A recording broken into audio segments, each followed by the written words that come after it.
Howdy, y'all. Welcome to CardBlitz. This is episode 40. I'm your host, Kelly Reed, joined by my good friend and co-host, Patrick Marshall. Patrick, how's it going, man? Good. What's up, Kelly? How you doing this beautiful Sunday? Oh, it's a happy football Sunday, man. And we Yeah, got a big game coming up between the Cowboys and the Panthers, the town that you live in, right? that's right. Yeah, it's always a big game here, and just like Cowboys with the power of the brand and who they are, more than half the stadium is all Cowboys fans. So it's gonna be a good game. There's a lot of energy here too. So I did a little research, man. Do you know what the all-time series record is, regular season record between the two? It might include postseason too.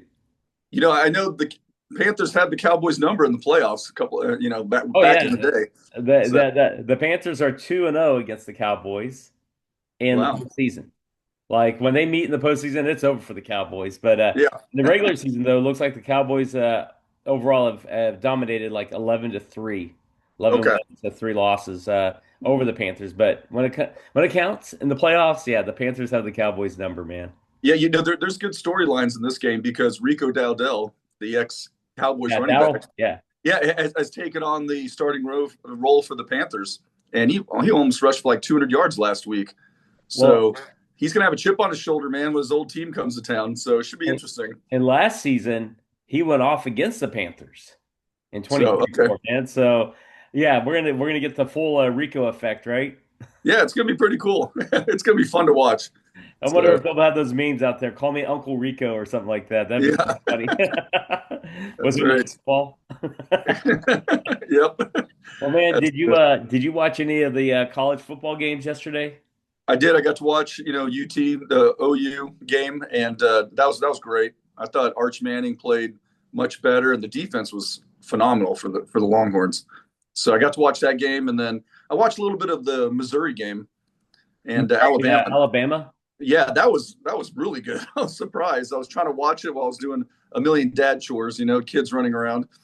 right? Just had it on in the background. So I didn't get to watch any of that, but I was impressed though that Missouri put up the battle they did, and yeah, Alabama came out on top. I did flip between the Georgia Auburn game and the USC and Michigan game. yeah, what was the controversy on the Georgia Auburn game? Well, Wasn't there something? right before the end of the half, man, there looked like Auburn's going to punch it in, go up 17-0, and apparently as um, Arnold is crossing the goal line to score. Apparently, there was a fumble, and so yeah, and then Auburn defense had like a million miscues and Okay, mishaps, timeout issues, and then apparently Kirby Smart's he's saying he was clapping when he was doing this, going towards the ref and okay. sideline judge. It was like I said, it was kind of a comedy of error that took like 30 minutes to get through like 2 minutes of actual football or 1 minute of like college football. It was Yeah, hilarious, man. yeah. They didn't, and you said UCLA. Didn't UCLA beat Michigan? It was USC. Oh, USC. USC, Yeah. and then Oh, that they was they, they 34 like UCLA 17. beat Michigan State. I think that's what it Yeah, was. yeah. Okay, which was still impressive. I think Michigan State they were ranked, weren't they? I I don't mean, if think I'm not, so. Maybe. no, not no. Okay, I'm not a huge Sparty fan. I don't know much about that program.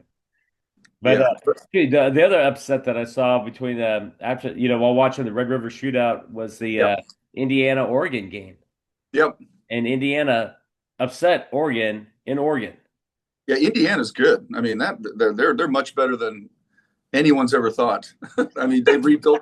I think they were in the cellar last year. I mean, they just completely rebuilt their team with that head coach. His name escapes me now, but Those I mean, NIL deals, I guess, are yeah, coming through, huh? yeah. I mean, he's a good player. So I mean, the quarterback's a good player, and he's a good coach. So Yeah. Well, we'll see if them and Ohio State get into a tussle soon.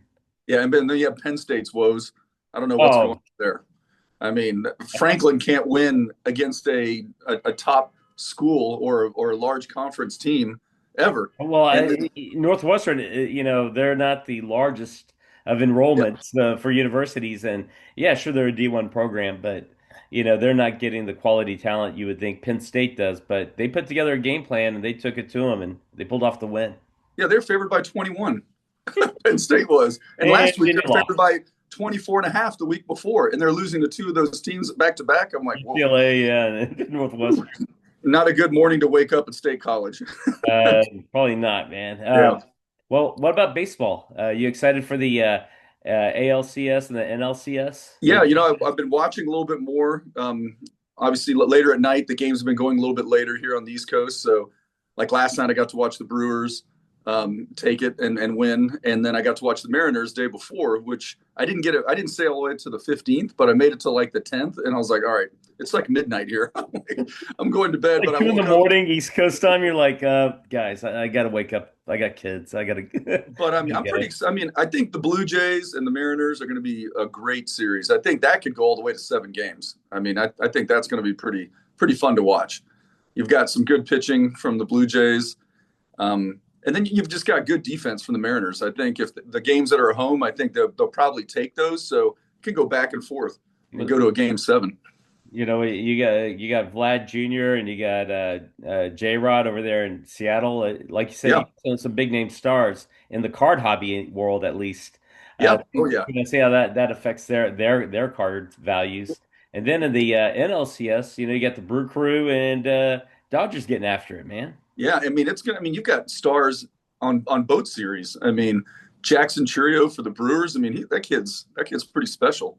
Um, he's healthy. I And mean, he then, I was gonna say that, and I think their pitching staff's pretty good as well. Yeah. Oh, they've got some good young arms as well. Guys that can throw over 100 miles an hour, like every pitch. It's going to be pretty cool to watch. But then you get the Dodgers on the other side, and there's a reason they have a massive payroll like that with so many stars. I just don't know how the Brewers can beat the Dodgers. Dodgers are really going to have to make some errors and like leave men on base because it looks like they're a pretty stacked team. And when the playoffs happen, they seem to step up. So Well, we'll see. yeah. It's going to start. So, I'm uh, going for the Brewers. I'm pulling for them. I'm like, come on, let's go. underdog. All right, I like Yeah, that. Well, we'll get into that with underdogs. Let me show you a card that, while looking for today's birthday boy, I found this old card, man. And speaking of underdogs, man, it totally takes me back to my youth. Look at that, man. yeah.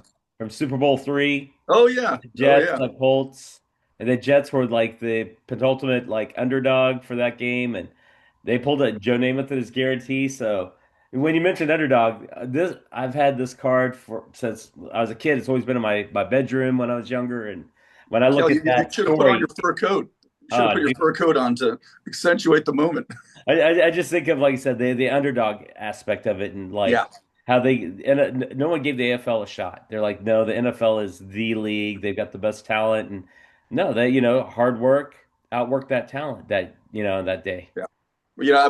And I was going through like talk about baseball, watching the baseball playoffs. It just ignited me to go through some of my old cards that I Hmm. collected when I was a kid, and I came across one of my favorites. Do you remember this Pete and Repeat card from '82 Fleer of Pete Rose Yes. and his son? I mean, some iconic cards. I'm doing something kind of special, and it's kind of fun for me. Everyone's got their own PC way of collecting. I'm just pulling out some of these iconic cards that I remember that I thought were really cool growing up. And I'm just going to have a box of those. So if I ever feel nostalgic about the cards that I collected when I was a kid, I'm just going to pull those out, and this is going to be one of them. That goes in there, dude. I mean, it's going to be fun. Dude, you gotta love this hobby, man. It's greatness. Yeah, something to do during the ALCS and the NLCS. It's going to be fun. I'll just pull out some cards and go, oh yeah, who's my favorite shortstop? All right, great. Stuff like that.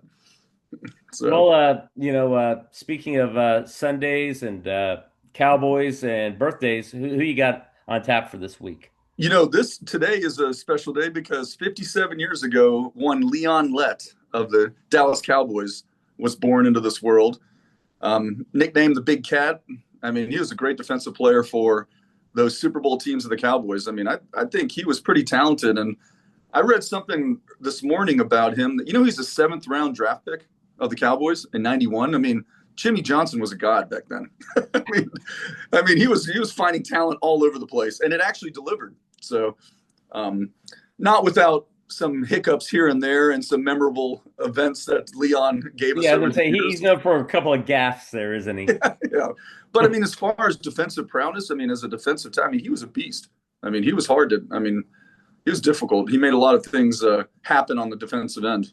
I So think he was supposed to go to New Mexico State. I think originally out of high school, but there were some ACT issues or something like that with admissions, and so Okay. he had to go to like the JUCO route, and then there was like transcript issues trying to get into New Mexico State, so he had to go the NAIA route and ended up at Emporia College over in Kansas, and they've had Oh, some okay. talent come out of that university or out of that school, that college over the years. Okay. I did find one Leon Lett card though. Oh yeah. It Let's took me see. forever, man. It took me I'm glad. forever. Yeah. Nice. Yeah, it's this 1994 Fleer card of old Big Cat Leon Lett.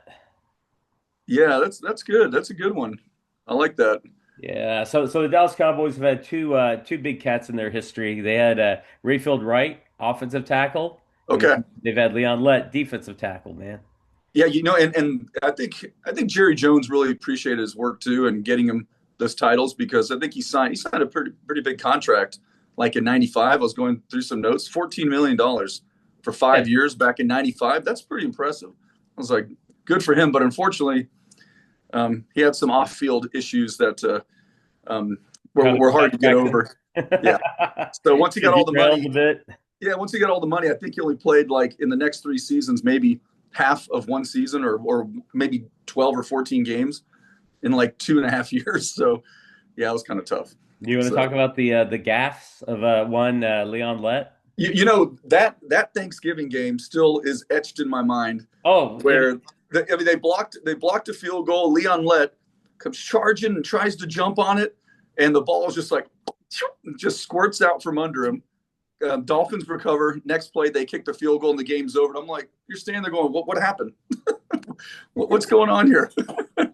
I remember that well, game, yeah, well, our Thanksgiving and Dallas and getting with the family but it had a and weird it had snowstorm. snowed. Yeah, it Yeah, had snowed yeah, with a little bit of ice, so the roads were not the safest. And yeah, they're out there with the snow angels, and next thing you know, at Texas Stadium, and then Leon Lett did what he did, man. He slipped, and next thing you know, man, Miami's walking off with that win, and the rest is yeah. kind of history with that one. I don't know if you remember, like in my mind, I remember like watching it and going, what happened? And then all of a sudden the game was over right away, and that was it. And I was Yeah, like, wait because a then they second. lined up and kicked the Yeah, I big was field like, goal what happened? from like the Dude, one or something like that, you man. went back for seconds. You're like, I'm not even hungry anymore. What just happened here?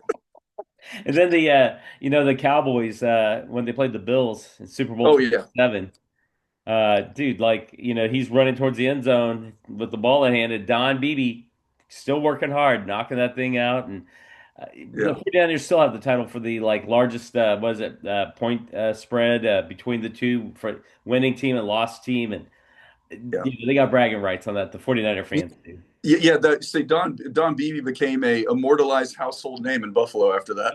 Well, yeah, Everybody, and I mean, again, about I work even ethic. remember his name. Always So hustling, always working. Yeah, oh yeah, Don Beebe yeah, for years, man.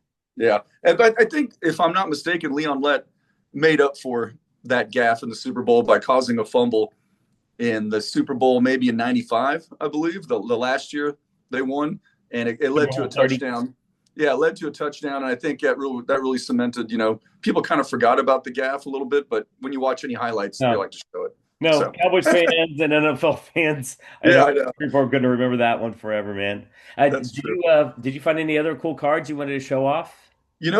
Going through my collection, like I said, this card was one of the first like star cards I ever collected.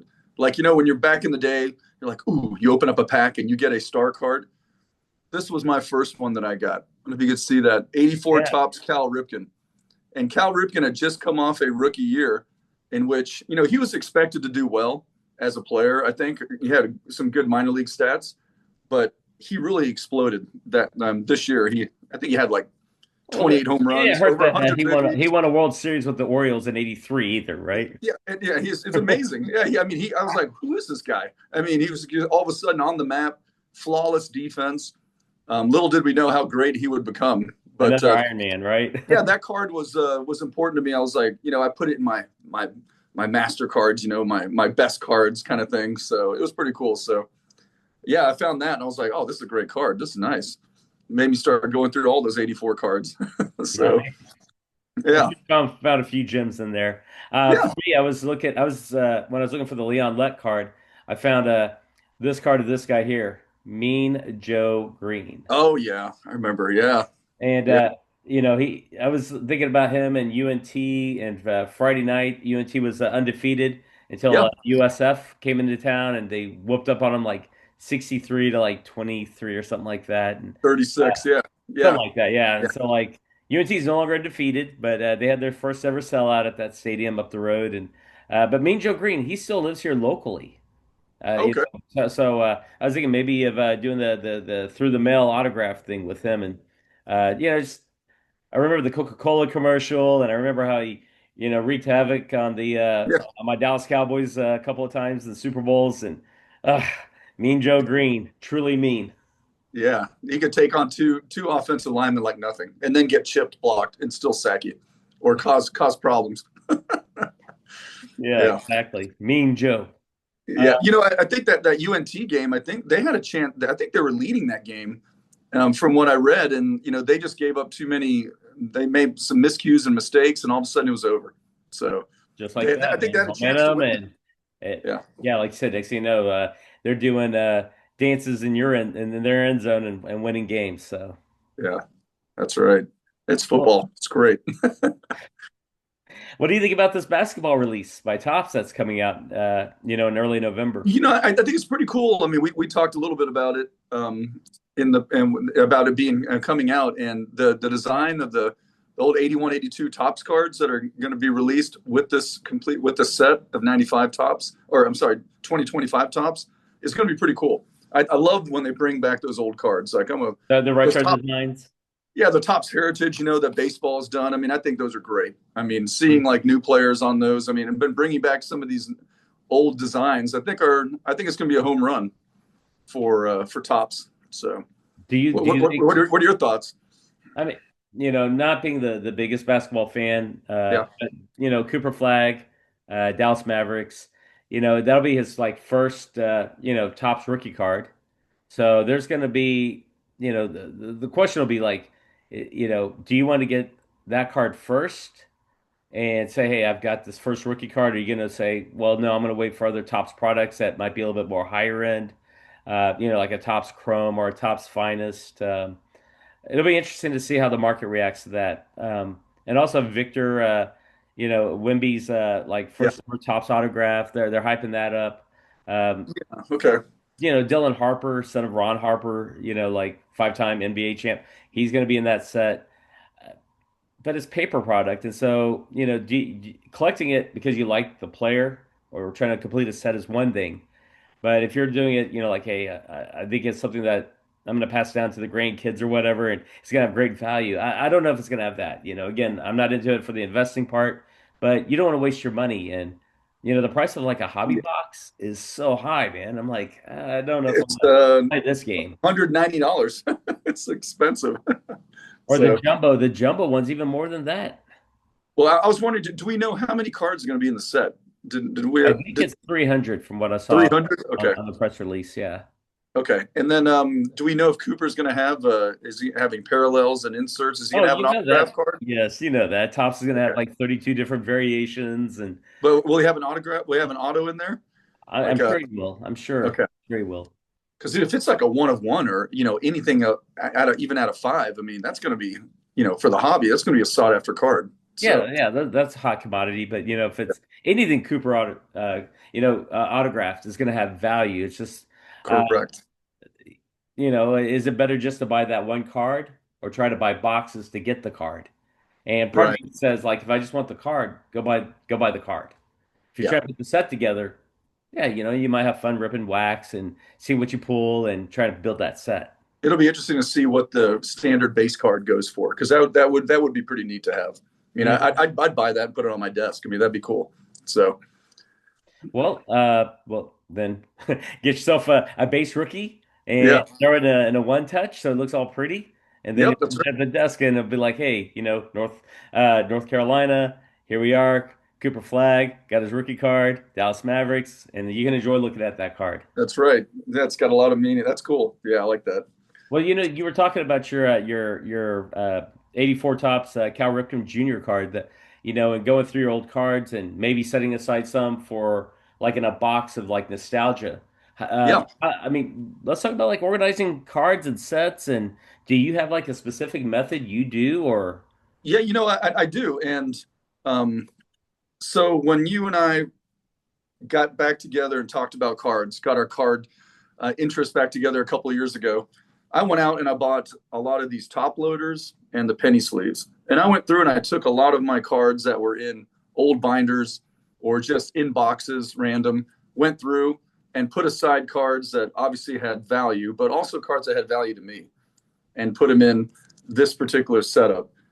And I organized my cards. It was easier for me to organize them by year. And so a lot of people do players. I happen to do years. And I'll see if I can show you guys here. But like 81 Donruss, I put all my 81 Donruss together. And then behind it, well, I have 81 tops and Fleer as well. But behind it, I have like 82 tops. And I go through, I think I do tops, Donruss, Fleer, tops, Donruss, Fleer, just of all the cards that I got. And most of these I got when I was a kid. So putting them all away was pretty neat. I think organize your cards is very important. Obviously, you want to know what you have, and I totally forgot what I had. So it was fun to go through and do that. But I like to put them in this as well.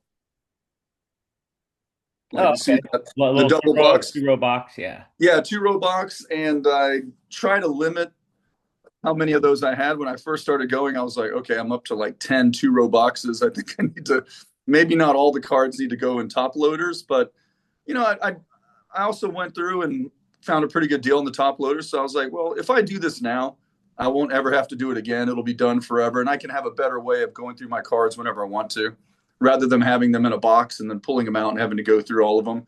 At least I know where they are numerically by year and I can jump to it and find something. So that's kind of the way I like to do it. I'm sure people may do something similar or they may do it by players, which, Well, I which was I gonna think, say, let me ask you this. So like, yeah. uh, I'm a set builder. Like that for me is first and foremost. I like to build my sets. So when you go through your cards, do you just build by the set and then you take your duplicate stars and you put them in the top loaders and organize them by year, by sport, by year, and then by team, or do you Yeah. just put them in, like numerically, or how do you do? Yeah, I like to do that. Like if I have, because I have multiple sets as well, and I'll have the full set, box it up, put it on the shelf. I can write on the outside. I know what it is. Yeah, All the 80% extras, of Topps baseball. You're like, hey, I got that set, wood grain, love the design, pow. correct. All the dupes go in there. And So then that's and then yeah. from your youth, you've got all like my Mark McGuire's and my Ozzie Smith and my okay. Yeah. But I Yeah. tell you what, one thing I do is I used to do. I kind of changed because I started putting some sets together, but I used to do every single team in a box, in an 800 count box. And I would take the old stickers back in the day and put the old stickers on the outside so I knew which team it was and I'd write on there. And I had every card from 19 like 70 all the way until I think 87 or 88 was my last year to really honestly collect in earnest. I would have all those cards lined up from like lowest, from earliest years to latest years. And then that way, if I was putting a set together, it wouldn't necessarily be numerically, but I would be able to go through and grab those particular cards, find out what I need, and then I put them back in those. And I call them those are my common boxes. So, but I had way too many common boxes. So I started putting them together by years. Mhm. Like, okay, this whole box is going to be like 83 tops. And this box is going to be 84 tops. And just have extras there. And then when I get together, with other people and like, I mentioned Coach before, we get together and we'll put a set together. He'll be like, hey, do you have any 83 tops? I'm like, yes, boom. Here, you can find them. Go through and take what you need. For the So, commons. For the but commons. for the commons, yeah, for the Okay. commons, correct. But you're Yeah, pulling your 83 or your Cal Ripken Jr. cards and you're putting those to the side and you're putting yeah, your correct. Yeah, okay. yeah. Um, and what about for like star players or PC players? Do you still do the top loader thing and keep those in a separate box, or do you put those in binders and say, hey, here's my Barry Bonds binder, or here's my Greg Maddux binder, or hey, here's my Shohei Ohtani binder? No, I've actually don't. I'm not doing the binders anymore. I have some. I have a bunch of tops traded sets. They're still in binders, but I'm going to take them out, I think, and put them in top loaders and just put an 800 count box of maybe traded, like tops traded. I think I find it easier for me if I just want to grab the box and rifle through the cards. I like to do that. Sometimes I'll leave a couple of the stars out where I can see them. Everybody wants to be able to see their PC, so I'll put them on some of the old screw down holders and take the base and just put them in there. And I like to have that like at my desk, so which is pretty cool. So, but you make a good point. Like when I pulled this card out for show and tell, I'm Right? going to make a box maybe just of these of my fun PC cards that I'm going after or I have already. I think that'd be pretty neat. So I'm going to do that. That's kind of my new thing. It kind of inspired me. So I'm going to start a new box. Do you feel So like do you ever like break it down by like value, or is it just strictly like set and player and yeah, yep, and yeah. I don't do it by common? value. Like I you don't do it by separate your value. stars, you got your commons, but so you don't base yours on value at all. No, no. Do you do yours like that? Some of your stars, or how do you do your stars, Kelly? That's a great question because uh, much like the mayhem behind me, this Yeah, cluster, my card collection is like that. It's going to take me years. I've got to allocate time and organize them. That's why I wanted to talk to you about how do you organize your yeah, cards because I'm a set builder, so I will take like sets that I'm currently working on. I got that in one section, in the office, and then once they're built, then I've got in the master closet, I've got some shelving in there and I'll yeah, put them up once they're complete. And it's like I label it, and it's like, hey, complete set done. And then the other sets that I'm working on, I keep those organized by set. But then I've got just boxes and boxes of just cards I need to organize and go, hey, yeah, which ones are commons, which ones are yeah, stars, which one, the commons. If I'm not working on the set, can I trade these or move these along? And stars that I no longer care about or want a PC, do I sell those? Do I keep those? Do I trade those? yeah. I'd be curious to know also, like viewers of the show, what do they do? How do they organize their card sets and or their collections, and how do they break it down? Because there's no right or wrong way to do this, but Yep. I do want to learn from others. Yeah, yeah, and I think that you make a good point. Like on those random boxes of cards. I mean, I think everyone who collects cards has got at least 6 or 7 boxes like that. I know I do, and I always tell myself, okay, I'm going to go through and do this, tonight.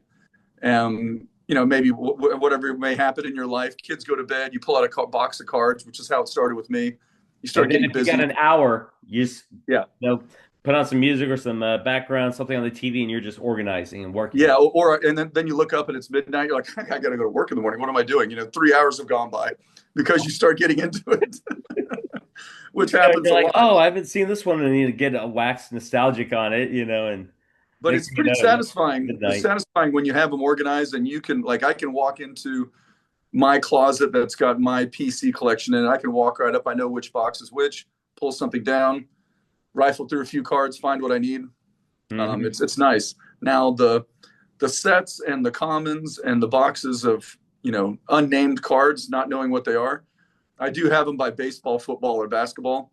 My basketball collection used to be a lot bigger, but I've kind of narrowed it down a little bit. But my football collection's growing, so I'm kind of getting more inspired into football cards. So it won't be as big as baseball, but I mean, I'm more interested in that now. It seems so.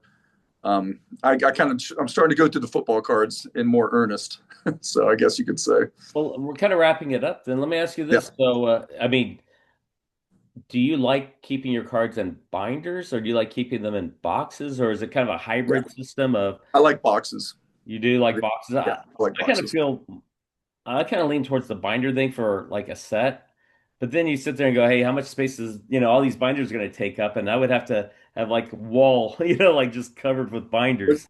Well, it is. I really enjoy looking at my 87. I have about 387 top sets, and I really enjoy looking at the 87 top set. One of them is still in a binder, and I have an 85 top set in a binder too. It's really cool to go through those cards and look and go, Yeah, I remember that player. I remember that guy. yeah. You know, Even like my Star Wars 77 set, I've got that in a binder, even with the sticker. okay, And I love just it takes me back to when I was, 7 years old and that movie came out. And, that was my gateway cards and set to collecting. yeah, And like you said, the memories and the nostalgia and just being a kid and looking through them. And that's why I enjoy the hobby, it just kind of yeah. takes you away like, hey, this is my hobby time. I can be I agree. carefree and enjoy looking at the cards for what they are, cards. Yeah, I agree. I mean, I don't know how often I need to look at like '82 Donruss Johnny Bench. So he goes in my box of stars. So, I mean, I don't need I to was look. going to mention Jason Hill from last week's episode, big Reds fan. He showed me the 76 Topps Johnny Bench card, Yep.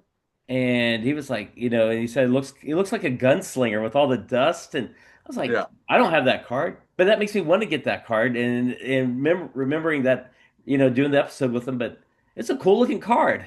There's some cool cards. I mean, just rifling through some of the cards. I mean, it's just I just happen to have a few up here, and it's cool when you see things. So I like it. Yeah, But I think you have to get to a point where you can do this. And for me, it works like this with top loaders in a box. and So you that know where works things are well. at. And you're very organized, and Yep. I've got mayhem and chaos, and you know, uh, go through that, and then you end up discombobulated trying to figure things out. Where does this go? I'm gonna have to like mark off like 6 months of my life and just Yeah. work on it 40 hours a week to get it all organized, and then go, this is what I'm keeping, this is what I'm getting rid of, and But I think I'm about to embark on a Nolan Ryan only box. I don't know. For some reason, I've got a lot of Nolan Ryan cards, and I'd like to see them all right. rather than just go, oh, wow, look at this one. Here's 1980 tops. Maybe I just have one box on one side that's just my PC of these kind of cards, the special cards on one side, and maybe just Nolan Ryan on the other side. I think that'd be pretty neat. I'm kind of doing that with my Hideo Nomo PC. Yeah, that's cool. Just all my Nomo cards and just like, hey man, I remember this. Probably get it organized by year and stuff, but yeah. I want to do it because I want to try to get every single Nolan Ryan card that's ever been made. I had Oh, this weird dream the other morning. I woke up and I go, I should do that. Why not?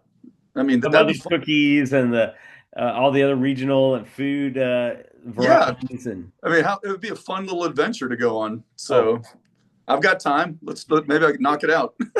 50,000 cards later, you're like, Maybe episode Kelly, 400 check this of out. CardBlitz will have a monumental moment. The Special Nolan Ryan 500th episode. episode.